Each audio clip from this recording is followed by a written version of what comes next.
Hava торышы әлләни моктанырда булмаса да киекле белән кизләү арасындагы аланга халык күпләп җыелды.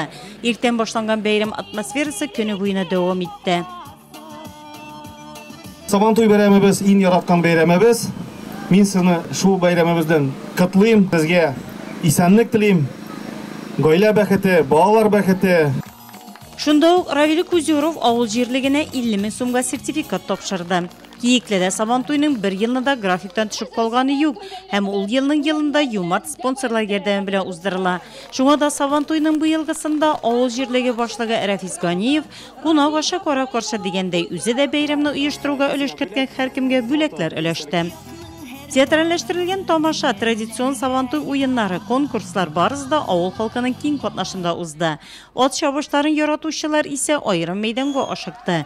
Финишка килгән атлар ялына чиккән сөлгеләр, яулыклар уралды. Иң зур бүләк Рамил Хәмәтшин чаптарына насыйп булды. Илфат Кәлимуллин һәм Илсу Гүмәров атлары да финишка бер-бер артлы килеп, икенче һәм өченче урынга лайык булдылар. Молодец! Үзенә атыда бик батыр, бик җитез. Әйдәгез, бер генә секунд фотога төшеп китәбез. Шулайда Сабантуйның төп бизәге милли көрәш булды. Келәмгә чыккан 20ләп батырның бил алышуын авыл халкы кызыксынып күзәтте.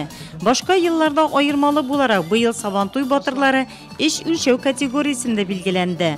Авыл яшьләре һәм укучылар арасында Айрат Зәдитов һәм Айзат Ганиев батыр калды. Өченче тәкәне төп баш батыр Зөлфәт Сөнгатуллин аркасына салды. Сәүдә рәтләре төрле тәмтем тәкъдим итте. Ут өстендә шашлык кызды. Самавырларда шәй кайнады. Авыл үзешчәннәре һәм һөнәрмән артистлар башкаруындагы җырлар халыкның күңелен күтәрде, тагын да тырышыбрак эшләүгә стимул бирде.